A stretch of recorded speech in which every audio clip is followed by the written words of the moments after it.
Hello everyone, मैं विक्रम कुमार आप सभी का अपने यूट्यूब चैनल स्कॉलर्स कॉन्सेप्ट के ऊपर स्वागत करता हूं। डायग्राम क्वेश्चन सीरीज से रिलेटेड आज हमारे संडे स्पेशल क्लास रहेगी, जिसके अंदर हम प्रीवियस ईयर से रिलेटेड 3 क्वेश्चंस को डिस्कस करेंगे। तो आज का हमारा फर्स्ट क्वेश्चन है जो कि अप्लाइड बायोलॉजी यूनिट से लिया हुआ है और ये क्वेश्चन हमारा सीएसआई नेट जेआरएफ 2014 में आया हुआ है। तो क्वेश्चन को देखते हैं। ए 6.4 kb plasmid DNA has two restriction endonuclease site, hind 3 and echo R1। अब यहाँ पे क्या है कि एक हमारा 6.4 kb का एक प्लाज्मिड है, ठीक है। जैसे कि ये हमारा प्लाज्मिड हो गया और ये हमारा कितने का है 6.4 kb का, ठीक है। और इसके पास हमारी दो एंडोन्यूक्लियस साइट है, पहली हमारी हाइंड 3 के लिए और दूसरी है इको R1 के लिए, ठीक है। जैसे कि अगर यहाँ पे सपोज करके चलते हैं, ये हमारी हो जाती है हाइंड 3 के लिए,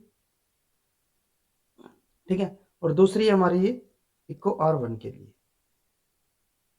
ठीक है। अब आगे क्या है, complete double digestion of the plasmid with both enzyme yield two fragment of 3.1 and 3.3 kb। अब इसका मतलब है कि अगर हम इस जो हमारा प्लाज्मिड है, अगर हम उसको कंप्लीट डाइजेस्ट यहाँ पे करवा देते हैं, यानी कि दोनों एंजाइम के साथ इसको कट करवा देते हैं, तो हमारे यहाँ पे दो फ्रेगमेंट हमें मिलेंगे। एक हमें मिलेगा 3.1 kb का और एक हमें यहाँ पे मिलेगा 3.3 kb का। तो जैसे कि यहाँ पे हमारा अगर हम इसको कंप्लीट डाइजेस्ट करवा देते हैं, तो ये हमें मिलेगा एक 3.1 kb का हमारा ये वाला फ्रेगमेंट हो गया इस साइड का, ठीक है। और दूसरी साइड का हमारा फ्रेगमेंट हो जाता है ये 3.3 kb का, और टोटल हमारा कितना था ये 6.4 kb, ठीक है। In order to study DNA repair process, a GT mismatch was introduced in one strand of the hind 3 site and the damaged plasmid was incubated in a reconstituted repair system containing all the factor and enzyme required for repair। अब यहाँ पे क्या किया गया है कि यहाँ पे एक हमने GT mismatch हमने यहाँ पे इंट्रोड्यूस कर दिया, ठीक है। हमने एक डीएनए रिपेयर प्रोसेस को यहाँ पे स्टडी करना था, तो उसके लिए हमने क्या किया कि जो हमारी GT पेयरिंग थी ना, ठीक है, उसको हमने यहाँ पे क्या कर दिया, इंट्रोड्यूस कर दिया। अब अगर हम नॉर्मली प्रोसेस को देखें तो जो हमारा ग्वानिन होता है वो हमारा किसके साथ पेयरिंग करता है, एड्रीन के साथ, और जो हमारा थाइमिन होता है वो हमारा किसके साथ पेयरिंग करता है, साइटोसिन के साथ। लेकिन हमने यहाँ पे क्या कर दिया, एक मिसमैच को यहाँ पे इंट्रोड्यूस कर दिया, और मिसमैच कैसा है, जीटी वाला, ठीक है।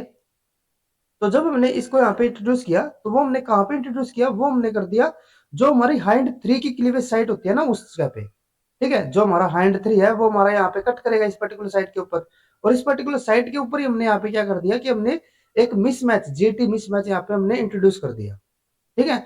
अब अगर हम यहाँ पे जीटी मिसमैच को इस जो हमारे हाइंड 3 की साइट होगी, जैसे कि आपको पता होगा कि जो हमारे हाइंड 3 या फिर जो हमारी डिफरेंट रेस्ट्रिक्शन एंडोन्यूक्लियस साइट होती है, वो हमारी किसके ऊपर कट करती है, वो हमारा सीक्वेंस जो होगा ना वो हमारा होता है पैलिंड्रोमिक सीक्वेंस। और वैसे भी वो सीक्वेंस जो होता है ना वो हमारा पर्टिकुलर स्पेसिफिक रहेगा, ठीक है। जैसे मैंने आपको पहले ही बताया था कि जो हमारे एंडोन्यूक्लियस होते हैं, ये यूं नहीं है कि हमारे रैंडमली किसी भी साइट के ऊपर जाके कट कर देंगे, वो जो उनकी साइट होगी वो हमारी बहुत ज्यादा स्पेसिफिक होगी। तो अगर हम यहाँ पे कोई चेंज कर रहे हैं, इसकी जो साइट है, ठीक है, जिसके ऊपर ये कट करता है, अगर हम उस साइट के अंदर कोई चेंज कर रहे हैं, जैसे कि यहाँ पे हमने क्या किया, एक जीटी मिसमैच हमने इंट्रोड्यूस कर दिया, ठीक है। तो जो इसकी स्पेसिफिकेशन होगी, यानी कि जिस पर्टिकुलर इस सीक्वेंस के ऊपर जब हमारा ये हाइंड 3 पहले कट कर पा रहा था, तो जब हमने ये मिसमैच इंट्रोड्यूस कर दिया, तो अब ये इसके ऊपर कट नहीं कर पाएगा, ठीक है। यानी कि यहाँ पे अब क्लीवेज शो नहीं होगी, ठीक है। तो ये हमने क्या किया कि यहाँ पे हमने एक जीटी मिसमैच हमने इंट्रोड्यूस कर दिया है, ठीक है। और उसको हमने इंक्यूबेट भी कर दिया किसके अंदर, एक ऐसे सिस्टम, रिपेयर सिस्टम के अंदर, जिसके अंदर हमारे सारे के सारे फैक्टर और एंजाइम्स है जो कि उसको रिपेयर कर सके, ठीक है। यानी कि हमने यहाँ पे क्या किया है, ये हमारा प्लाज्मिड था, इस प्लाज्मिड के अंदर जैसे कि ये हमारा प्लाज्मिड हो गया, ये हमारी हाइंड 3 की साइट थी, ठीक है, और ये दूसरी वाली हमारी इको R1 की साइड थी। तो यहाँ पे हमने क्या किया कि जो हमारी हाइंड 3 वाली साइड थी ना, वहां पे हमने क्या कर दिया, जीटी को इंट्रोड्यूस कर दिया, ठीक है। और ये जो हमारा जीटी है ना, अब उसको ठीक करने के लिए भी क्या कर दिया हमने, इसको इंक्यूबेट कर दिया रिपेयर सिस्टम के अंदर, ठीक है। अब यहाँ पे हम सपोज करके चल सकते हैं कि अगर ये रिपेयर मैकेनिज्म हमारा बिल्कुल ठीक है, क्योंकि यहाँ पे हम स्टडी कर रहे हैं इस रिपेयर मैकेनिज्म को, तो अगर हमारा ये रिपेयर मैकेनिज्म बिल्कुल ठीक होगा, तो यहाँ पे क्या हो जाएगा कि जो हमारी नॉर्मल साइट होनी चाहिए थी वो हमारी फिर से बन जाएगी, जो हमारे यहाँ पे यही है ना, ठीक है। तो नॉर्मल जो हमारा यहाँ पे सीक्वेंस था वो हमारा यहाँ पे नॉर्मली बन जाना चाहिए, और अगर ये नॉर्मल हो जाएगा तो उस टाइम पे हमारा हाइंड 3 यहाँ पे एक्ट कर लेगा। और दूसरा यहाँ पे क्या हो सकता है, जैसे कि ये किसकी इको R1 साइट है, ठीक है। और दूसरा यहाँ पे हमारा क्या आउटकम हो सकता है कि जो हमारा रिपेयर है ना, जो हमारी रिपेयर मैकेनिज्म की स्टडी कर रहे हैं वो हमारा यहाँ पे फंक्शन ना कर पाए, ठीक है। और अगर ये हमारा प्रॉपर यहाँ पे फंक्शन नहीं कर पाएगा तो उसका मतलब क्या होगा कि जो हमारा यहाँ पे जीटी मिसमैच हमने यहाँ पे इंट्रोड्यूस किया है वो हमारा यूं का यूं रहेगा, ठीक है। जो हमारा जीटी वाला मिसमैच जो हमने इंट्रोड्यूस कर दिया था, अगर ये हमारा रिपेयर मैकेनिज्म ठीक वर्क कर रहा है तो ये इसको ठीक कर देता है, ये हमारा नॉर्मल जैसे सीक्वेंस आ जाता है जिसपे हमारा हाइंड थ्री एक्ट कर पाता। लेकिन अगर ये हमारा सीक्वेंस चेंज नहीं हुआ, यानी कि जो हमने यहाँ पे मिसमैच इंट्रोड्यूस किया है वो हमारा यहाँ पे ठीक नहीं होता है, तो उस केस में क्या होगा कि जो हमारा हाइंड थ्री है वो इसके ऊपर एक्ट नहीं कर पाएगा, ठीक है। और ये एक साइड की हमारी हो जाती है इको आर, ठीक है। तो आगे देखते हैं हम इन्होंने क्या बोला आगे। If the efficiency of repair system is 50%, अब यहाँ पे इन्होंने बोला है कि जो रिपेयर सिस्टम है ना उसकी एफिशिएंसी कितनी है 50%। तो 50% होने का मतलब क्या होगा कि अगर उसके पास हमारे 100 ऐसे प्लाज्मिड आए हैं, ठीक है, तो उसमें से 50 के अंदर तो ये ठीक कर देगा उसको, यानी कि नॉर्मल वाले कर देगा। नॉर्मल वाले का मतलब हो जाएगा कि हमारा हाइट 3 इसके ऊपर एक्ट कर पाएगा, ठीक है। और 50% ऐसे होंगे जो कि उनके ऊपर हमारा रिपेयर मैकेनिज्म वर्क नहीं कर पा रहा, यानी कि वो उसको करेक्ट नहीं कर पा रहा। और अगर उसको वो करेक्ट नहीं कर पाएगा, यानी कि जो हमारा जीटी मिसमैच पेयर है वो हमारा यूं का यूं यहीं पे रहेगा। और अगर वो यूं का यूं रहता है तो उसके ऊपर जो हमारा हाइंड थ्री है, अगर हम यहाँ पे लगा के चलते हैं इसको, हाइंड थ्री हो गया, तो जो हमारा हाइंड थ्री है वो इसके ऊपर एक्ट नहीं कर पाएगा। और अगर वो एक्ट ही नहीं कर पाएगा तो वो इसको ठीक भी नहीं कर पाएगा, ठीक है। तो यानी कि हमारे यहाँ पे दो टाइप के आउटकम आ रहे हैं। तो अगर हम इसको यहाँ पे दोबारा से डायग्राम में बना के चलते हैं, जो जो हमारी यहाँ पे पॉसिबिलिटी आ रही है, तो जैसे कि ये हमारे पास प्लाज्मिड था, ठीक है। ये हमारी कौन सी साइट हो गई, हाइंड थ्री वाली साइट हो गई। ये हमारी हो जाती है इको आर वन की साइट। ये हमारा 3.1 केबी का और ये हमारा 3.3 केबी का, ठीक है। अब इसके अंदर हमने क्या किया था, यहाँ पे हमने जीटी मिसमैच को इंट्रोड्यूस किया था और इसको हमने इंक्यूबेट कर दिया था रिपेयर मैकेनिज्म सिस्टम के अंदर, ठीक है। जो हमारा रिपेयर सिस्टम है वो हमारा एफिशिएंसी कितनी शो कर रहा है 50%। अगर ये हमारा 50% शो कर रहा था तो यानी कि हमारे यहाँ पे दो टाइप के रिजल्ट बनेंगे, ठीक है। पहला रिजल्ट हमारा यहाँ पे क्या आ जाता है, पहला रिजल्ट हमारा आएगा जिसके अंदर हमारा रिपेयर मैकेनिज्म वर्क कर रहा है, ठीक है, क्योंकि इसकी एफिशिएंसी 50% है ना, तो यानी कि हाफ में तो ये क्या कर लेगा, जो हमने यहाँ पे मिसमैच इंट्रोड्यूस किया है, ठीक है, उसको ये करेक्ट कर देगा। और अगर हमारा ये नॉर्मल हो जाता है, करेक्ट हो जाएगा, रिवर्स हो जाता है, जो हमने यहाँ पे मिसमैच को इंट्रोड्यूस किया वो हमारा करेक्ट यहाँ पे हो जाता है, तो उस टाइम पे क्या होगा कि जो हमारा हाइंड थ्री होगा ना वो यहाँ पे अब फिर से एक्ट कर पाएगा, ठीक है, क्योंकि हमारा हाइंड थ्री स्पेसिफिक सीक्वेंस पे ही काम कर पाता है। तो अगर ये हमारा ठीक हो जाता है तो इसके ऊपर ये काम कर लेगा। दूसरी साइड हमारा इको आर वन, तो इसका तो हमारा वैसे भी कोई प्रॉब्लम नहीं था, ठीक है। तो यहाँ पे हमें क्या हो जाएगा, एक ये हमारा 3.3 और ये हमारा सॉरी 3.1 और 3.3 हो गया। दूसरा हमारा यहाँ पे आउटकम क्या है कि जो हमारा ये प्लाज्मिड है जिसके अंदर हमने ये जीटी मिसमैच को इंट्रोड्यूस किया है, ठीक है, वो हमारा करेक्ट नहीं हो पाया। ये वाला तो करेक्ट हो गया था, ये वाला हमारा करेक्ट नहीं होगा, ठीक है, रिपेयर नहीं हो पाया ये। और अगर ये रिपेयर नहीं हो पाता है तो उस केस में क्या होगा कि जो हमारी हाइंड थ्री की साइट हो जाएगी वो हमारे लिए इनएक्टिव हो जाएगी, यानी कि अब हाइंड थ्री एंजाइम इसके ऊपर एक्ट नहीं कर पाएगा, ठीक है। और अगर ये इसके ऊपर एक्ट नहीं कर पा रहा तो यानी कि हमारे पास क्लीवेज साइट कौन सी बची, बसी इको आर वन की साइट बची। यहाँ पे तो हमारी दोनों एक्ट कर रही थी क्योंकि यहाँ पे हमने जो मिसमैच इंट्रोड्यूस किया था वो हमने ठीक कर दिया था। यहाँ पे हमारा हाइंड थ्री काम कर रहा है, ठीक है, इको आर वन भी कर रहा है, लेकिन यहाँ पे हमारा हाइंड थ्री एक्ट नहीं कर रहा है क्योंकि यहाँ पे हमारा जीटी मिसमैच ठीक नहीं हुआ। तो यहाँ पे सिर्फ हमारा इको आर वन ही काम करेगा और यहाँ पे हमारा क्या करता है 3.3 और ये हमारा हो गया 3.1 और 3.3, ठीक है। तो ये हमारे यहाँ पे दो आउटकम रहते हैं। और अब इन्होंने क्या बोला है, which one of the following band pattern on agarose gel will be obtained after treating the repaired plasmid with both hind 3 and eco r1। और अब इन्होंने आपके क्या बोला है कि अगर हम जो हमने यहाँ पे रिपेयर करके आए हैं, जैसे कि ये हमने क्या कर दिया था, यहाँ पे जीटी हमने इंट्रोड्यूस कर दिया था और उसको हमने रिपेयर के लिए भेज दिया था। और रिपेयरिंग जो हमारा सिस्टम है उसकी एफिशिएंसी हमारी कितनी है 50%। तो उसके बाद जो भी हमारे यहाँ पे आउटकम आ रहे हैं, ठीक है, हमने क्या किया, उसको एग्रोस जेल के ऊपर उसको रन करवाया, ठीक है। और रन करवाने के बाद हमने क्या किया, जो भी हमारे प्लाज्मिड यहाँ पे आए हैं, ठीक है, वे हमारे कौन से होंगे, हाइंड थ्री और इको आर वन से ट्रीट करने के बाद, ठीक है। यानी कि ये हमारे यहाँ पे प्लाज्मिड आए है, यहाँ पे हमने इंट्रोड्यूस किया, सबसे पहले इंट्रोड्यूस करने के बाद हमने यहाँ पे क्या किया, उसको उनको रिपेयर सिस्टम के पास भेजा उनको ठीक करने के लिए। उन्होंने 50% एफिशिएंसी के साथ इसको ठीक भी कर दिया। देन उसके बाद हमने क्या किया, जो भी हमारे प्लाज्मिड यहाँ पे हमें मिले हैं उनको यहाँ पे हमने रन किसके साथ कट करवाया, हाइंड 3 और इक्वार 1 के साथ, और उसके बाद हमने उसको क्या किया, एग्रोस जेल के ऊपर रन करवाया। और हमें यहाँ पे करेक्ट बैंड पैटर्न को यहाँ पे एनालाइज करना है कि हमारा इन ऑप्शंस में से हमारा कौन सा बैंड पैटर्न यहाँ पे करेक्ट रहेगा जो कि हमारे इस सिस्टम को शो कर रहा होगा। तो अगर हम यहाँ पे बैंड पैटर्न की बात करते हैं तो यहाँ पे क्या रहेगा कि क्योंकि हमें पता है अब कि जो हमारी एफिशिएंसी है वो 50% है, तो इसका मतलब क्या होगा कि हमारे अगर हम ये 100 हम लेके चल रहे हैं कि ये हमारे टोटल 100 ऐसे प्लाज्मिड थे जो कि हमने जिसके अंदर हमने जीटी को इंट्रोड्यूस किया था, तो उसमें से क्या होगा 50% में हमारे ये ठीक हुए हैं, 50% में हमारे ये ठीक नहीं हुए हैं। ठीक है, तो अगर हम यहाँ पे ठीक हो गए हैं उनकी अगर हम बात करते हैं, तो अगर यहाँ पे ये ठीक हो जाते हैं तो उस केस में क्या होगा कि अगर हम हाइंड 3 और इको आर 1 दोनों के साथ इसको कट कर रहे हैं, ठीक है, क्योंकि ये तो हमारे ठीक हो गए हैं, तो ये तो हमारे दोनों जगह पे कट करेंगे, यहाँ पे भी कट करेंगे और यहाँ पे भी कट करेंगे, और ये दोनों जगह पे अगर कट करेंगे तो इसका मतलब क्या होगा कि हमारा एक तो ये फ्रेगमेंट में मिलेगा और एक ये वाला फ्रेगमेंट, तो यानी कि 50 हमें कैसे मिलेंगे, जो हमारे 3.1 केबी के होंगे। 50 हमें कैसे मिलेंगे फ्रेगमेंट, जो हमारे 3.3 केबी के होंगे, क्योंकि 100 ये थे तो इसमें से 50 हमारे ये आए हैं, 50 हमारे ये होंगे, और इन 50 में से क्या किया हमने, दो अलग अलग इनको कट कर दिया, 50 हमारे ये बन गए और 50 हमारे ये बन गए।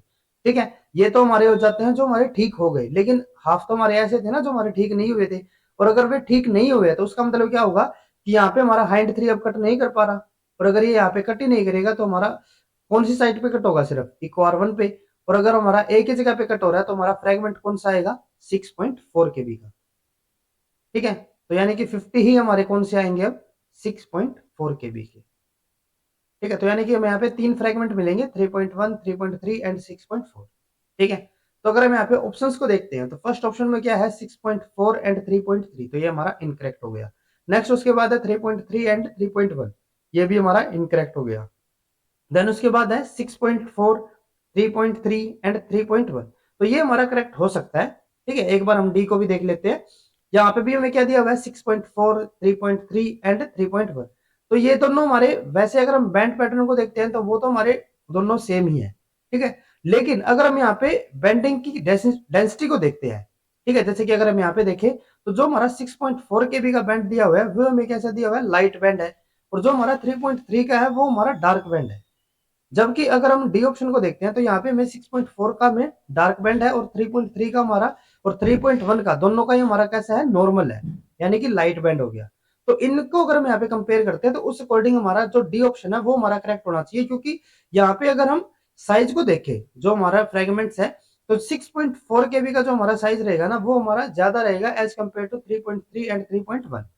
और दूसरा, जो हमारे 3.1 और 3.3 भी है ना, अगर हम उनके साइज को डिफरेंस को देखें तो वो इतना ज्यादा हमारा डिफरेंस नहीं आ रहा यहाँ पे, वो दोनों ही हमारे लगभग इक्वल अमाउंट, क्योंकि हमारे एक ही प्लाज्मिड से दोनों बनने हैं तो हमारे इक्वल अमाउंट में बनेंगे, और साइज में भी कोई ज्यादा डिफरेंस नहीं है, तो इसीलिए यहाँ पे हमारा कोई ज्यादा डिफरेंस नहीं आना चाहिए था। सी ऑप्शन में इनका बहुत ज्यादा डिफरेंस है, ये हमारा 3.3 का हमारा डार्क बैंड हो गया और ये हमारा लाइट बैंड हो गया।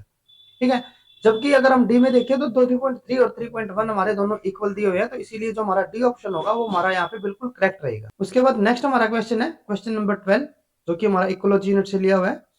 Complete the following hypothetical table of a species to calculate the net reproductive rate RO. ठीक है, अब यहाँ पे हमारा क्या है, हमें एक टेबल दी हुई है, ठीक है, लाइफ टेबल किसी स्पीसीज के लिए, और उसमें हमें डिफरेंट पैरामीटर दिए हुए हैं, और उसमें हमें क्या कैलकुलेट करना है, calculate the net reproductive rate.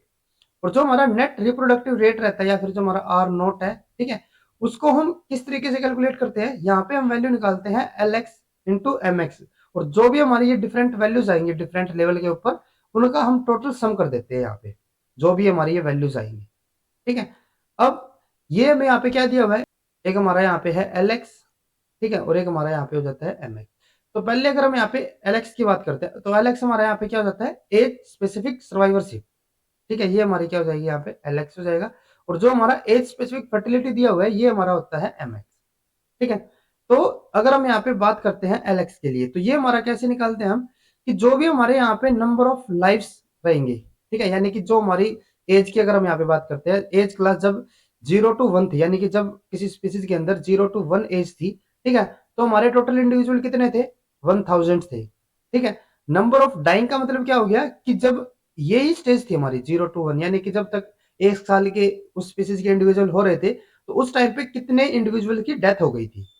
ठीक है, उसी तरीके से नेक्स्ट स्टेज के लिए फिर से दे दिया हमें, ठीक है। जैसे कि अगर हम यहाँ पे इसको फर्स्ट स्टेज मान के चल रहे हैं, ये हमारी सेकंड हो गई, ये थर्ड, ये फोर्थ और ये फिफ्थ।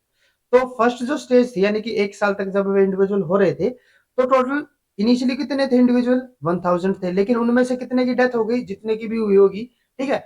उसके बाद सेकंड में हमारे टोटल इंडिविजुअल कितने बचे, यानी कि सेकंड जो 1 से 2 साल तक की जो एज है, उस टाइम पे टोटल कितने इंडिविजुअल बचे थे इनके पास, सिर्फ 800, और उसमें से भी कुछ की यहाँ पे डेथ हो गई होगी। सिमिलरली यहाँ पे इसी तरीके से हमें अलग अलग चीजें दी हुई है। तो अगर हम यहाँ पे जो हमारे ये मिसिंग कॉलम्स है, अगर हम उनको यहाँ पे कैलकुलेट करते हैं, तो जैसे हमने बताया कि जो हमारी 0 to 1 एज तक, 1 ईयर तक जो हमारी एज थी, ठीक है, इंडिविजुअल्स की, तो उस टाइम पे टोटल कितने इंडिविजुअल थे इनिशियली, 1000। लेकिन अगर हम यहाँ पे सेकंड स्टेज में देखते हैं, जब एज 1 ईयर to 2 ईयर पहुंची, तो सिर्फ उनमें से 800 ही बचे। तो इसका मतलब क्या होगा कि हमारे कितने की यहाँ पे डेथ हो गई होगी, वे हमारे हुए होंगे 200, ठीक है। अगर हम यहाँ पे जैसे कि इसको अगर हम यहाँ पे सपोज करके चलते हैं, हमारा ये हो जाता है एन एक्स, ठीक है, नंबर ऑफ लाइव्स, ठीक है, ये और ये हमारी कौन सी हो जाती है, जो हमारी फर्स्ट स्टेज की हो गई, ठीक है। और अगर हम उसमें से माइनस कर रहे हैं जो हमारा एन एक्स, कौन सी, सेकंड स्टेज वाली, ठीक है, तो हमारा ये क्या आ जाएगा, 1000 - 800, और वो हमारा किसके इक्वल होता है, जो हमारा डी एक्स, कौन सी स्टेज वाला, फर्स्ट वाला, ठीक है। तो ये हमारा यहाँ पे कितना आ जाएगा, 200 आ जाएगा। तो यानी कि हमारे यहाँ पे कितने हो गए, 200 हो गए।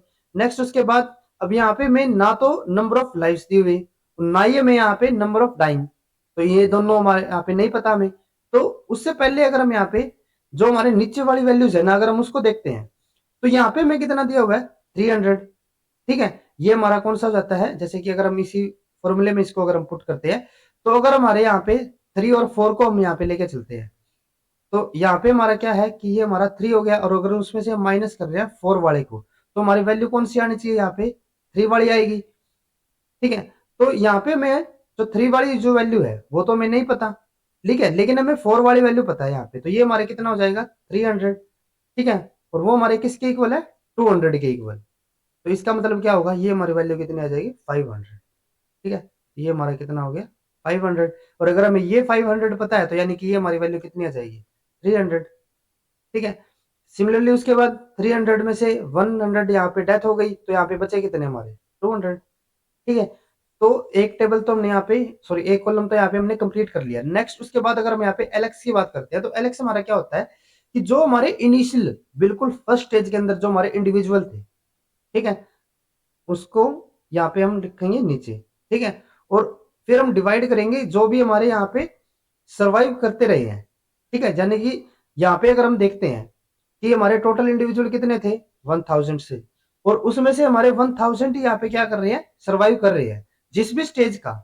हमें यहाँ पे अगर एज स्पेसिफिक सर्वाइवरशिप यहाँ पे, या फिर एलएक्स अगर हम यहाँ पे कैलकुलेट करते हैं, तो उसको हम क्या करते हैं, जो भी हमारे इनिशियली इंडिविजुअल थे उसके साथ उसको डिवाइड कर देते हैं। जैसे कि हमारे इनिशियली कितने थे यहाँ पे, 1000 थे, तो अगर हम फर्स्ट स्टेज के लिए कैलकुलेट कर रहे हैं, तो फर्स्ट स्टेज में यहाँ पे जो हमारे नंबर ऑफ लिव्स होंगे, वे हमारे नंबर ऑफ लाइव होंगे, वो हमारे कितने हो जाएंगे, 1000 ही होंगे। तो ये तो हमारा कितना हो गया, 1 के इक्वल हो गया, ठीक है। नेक्स्ट उसके बाद क्या है, अगर हम सेकंड स्टेज के लिए निकाल रहे हैं, तो उसको हम डिवाइड करेंगे, किसके साथ डिवाइड करेंगे, जो हमारा इनिशियल स्टेज में था और जो उस पर्टिकुलर स्टेज के अंदर है, यानी कि 800 डिवाइडेड बाय 1000, तो ये हमारा हो जाता है 0.8, ये हमारा हो गया 0.8। नेक्स्ट उसके बाद है यहाँ पे हमारा हो जाते हैं 500, तो ये हमारा हो जाएगा 0.5, ठीक है। नेक्स्ट उसके बाद ये हो जाएगा 300, तो ये हमारा हो जाता है यहाँ पे 0.3, और ये हमारा हो जाएगा 0.2, ठीक है। तो ये वैल्यू हमारे यहाँ पे आ चुकी है। नेक्स्ट उसके बाद क्या है, जैसे मैंने आपको बताया, यहाँ पे हमारा क्या है, L X into M X. अब एल एक्स हमारा कितना हो गया 1, एम एक्स कितना हो गया 0, तो अगर हम इनको दोनों को मल्टीपल करते हैं, तो ये हमारा कितना हो जाएगा 0, ठीक है, क्योंकि 0 के साथ अगर हम मल्टीपल कर रहे हैं तो 0 ही आएगा, तो ये भी हमारा 0 हो जाता है। इसको अगर हम यहाँ पे देखते हैं, तो ये हमारी वैल्यू हो जाएगी 0.25, ठीक है। इनकी अगर हम यहाँ पे वैल्यू कैलकुलेट करते हैं, तो वो हमारा हो जाएगा 0.3, और ये हमारा हो जाएगा यहाँ पे 0.2, ठीक है, ये 0.2 है हमारा, ठीक है। तो अगर हम इनको यहाँ पे सम करते हैं, वही हमारा क्या होगा, नेट रिप्रोडक्टिव रेट, ठीक है। तो अगर हम यहाँ पे इसको कैलकुलेट करते हैं, तो ये हमारा हो जाएगा 5, और ये हमारा हो जाता है 7, तो ये हमारा हो गया 0.75। तो यानी कि हमारा जो फर्स्ट ऑप्शन होगा वो हमारा यहाँ पे बिल्कुल करेक्ट रहेगा। उसके बाद नेक्स्ट हमारा क्वेश्चन है, question number 13, the possible relationship between the level of disturbance and species diversity in a biological community are that species diversity.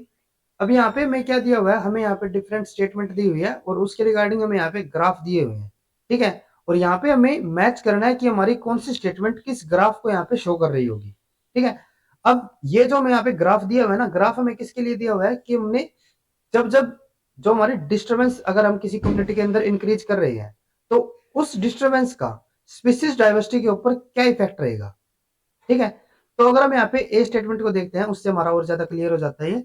अगर हम ए स्टेटमेंट को यहाँ पे देखते हैं तो इसमें क्या दिया हुआ है, इज अफेक्टेड बाय डिस्टर्बेंस, यानी कि species diversity is unaffected bye disturbance.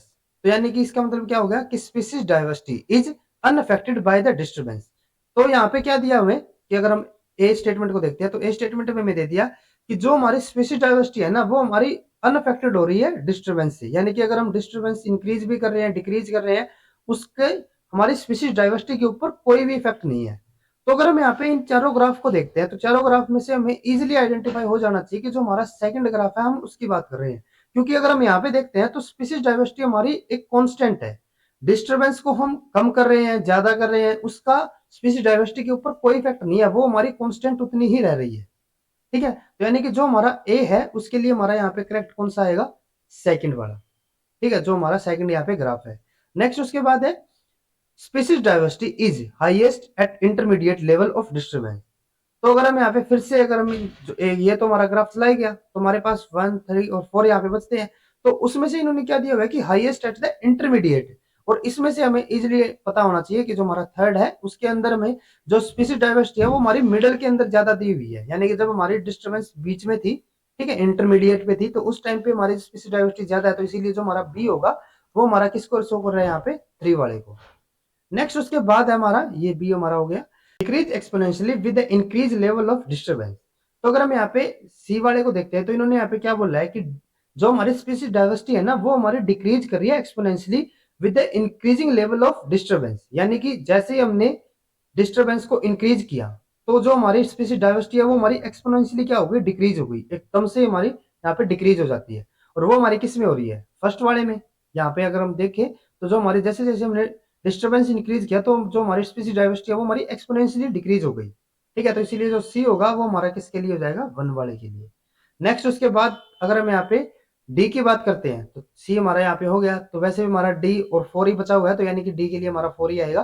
फिर भी अगर हम यहाँ पे स्टेटमेंट को देखते हैं तो इसमें क्या है, species diversity start decreasing only at the higher level of disturbance, यानी कि जब डिस्टर्बेंस कम थी तब तो स्पीसीज डाइवर्सिटी के ऊपर इतना ज्यादा इफेक्ट नहीं पड़ रहा था, लेकिन जैसे जैसे हमने स्पीसीज डिस्टर्बेंस को इंक्रीज कर दिया, हाई लेवल पे उसको लेके गए, तो जो हमारे यहाँ पे स्पीसीज डाइवर्सिटी है वो हमारी डिक्रीज होना स्टार्ट हो गई थी, ठीक है। तो वो हमारे यहाँ पे फोर्थ वाले ग्राफ में बिल्कुल क्लियर शो हो रहा है कि जैसे जैसे हमने डिस्टर्बेंस को इंक्रीज किया तो इनिशियली तो स्पीसीज डाइवर्सिटी के ऊपर कोई इफेक्ट नहीं था, लेकिन उसके बाद क्या हुआ, ये एकदम से हमारी डिक्रीज होना स्टार्ट हो गई। तो इसीलिए जो हमारा डी होगा उसके लिए हमारा फोर्थ यहाँ पे करेक्ट ग्राफ रहेगा। अब उसके बाद अगर हम यहाँ पे ऑप्शंस को देखते हैं तो ऑप्शन के अंदर जो हमें स्टेटमेंट यहाँ पे हमने ए बी सी डी दिखाई है ना, तो वो हमें किसके अंदर दिया हुआ है, पी क्यू आर एस, ठीक है। तो यानी कि जो हमारा ए है वो हमारा क्या हो जाएगा, पी, ये हमारा क्यू और ये हमारा आर और ये हमारा एस, ठीक है। तो अगर हम यहाँ पे बात करते हैं फर्स्ट ऑप्शन के लिए तो फर्स्ट ऑप्शन में हमें क्या दिया हुआ है, 1s, यानी कि जो हमारा फर्स्ट वाला ग्राफ है वो हमारा किसके साथ है, एस के साथ, और 1 हमारा किसके साथ होना चाहिए था, आर के साथ, तो इसीलिए ये हमारा यहाँ पे क्या हो जाता है, इनकरेक्ट हो गया। नेक्स्ट उसके बाद 1r, ठीक है। देन उसके बाद 2s, तो 2 हमारा किसके साथ होना चाहिए था, p के साथ, तो ये हमारा यहाँ पे इनकरेक्ट हो गया। नेक्स्ट उसके बाद है 1p, तो 1 हमारा r के साथ है तो ये हमारा इनकरेक्ट है। देन उसके बाद 1r, तो ये हमारा करेक्ट होगा। 2p, ये भी हमारा करेक्ट होगा। 3q, ठीक है। और जो हमारा 4 है वो हमारा s के साथ होना चाहिए, तो ये हमारा यहाँ पे बिल्कुल करेक्ट ऑप्शन रहेगा। तो इसीलिए हमारा जो यहाँ पे डी ऑप्शन है वो हमारा बिल्कुल करेक्ट है।